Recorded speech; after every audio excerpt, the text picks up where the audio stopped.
வேலூர் மாநகராட்சிக்கு உட்பட்ட கன்சால்பேட்டை ஆஞ்சநேயர் கோவில் தெருவில் அரசு இடத்தை ஆக்கிரமித்து கட்டப்பட்டுள்ள வீடுகளை அகற்ற எதிர்ப்பு தெரிவித்து அப்பகுதி மக்கள் தர்ணா போராட்டத்தில் ஈடுபட்டுள்ளனர்.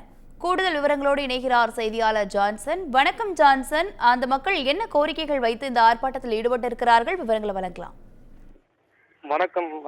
வேலூர் மாநகராட்சி 59வது வார்டு உட்பட்ட கன்சால்பேட்டை ஆஞ்சநேயர் கோயில் தெருவில் அரசுக்கு சொந்தமான இடம் சுமார் 45 வீடுகள் 50 ஆண்டுகளுக்கு மேலாக வாழ்ந்து வருகின்றனர்.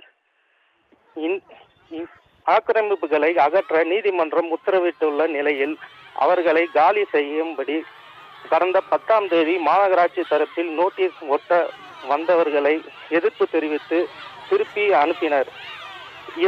இதனிடையே இன்று கன்சால்பேட்டை ஆஞ்சநேயர் கோயில் பகுதியில் உள்ள சுமார் 45 வீடுகளை இடிக்க மாநகராட்சி மற்றும் வருவாய்த்துறை, காவல்துறை உதவியுடன் வீடுகளை இடிக்க ஜேசிபி இயந்திரம் மூலம் இடிக்க வந்தனர்.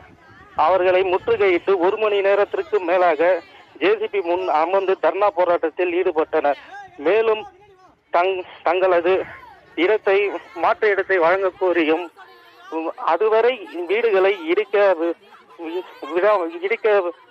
விடமாட்டோம் என்றும் ஆர்ப்பாட்டத்தில் ஈடுபட்டதால் நீண்ட நேரம் அதிகாரிகள் போராடியும் இடத்தை இடிக்க விடாமல் பொதுமக்கள் மறியலில் ஈடுபட்டதால் அதிகாரிகள் திரும்பி சென்றனர்.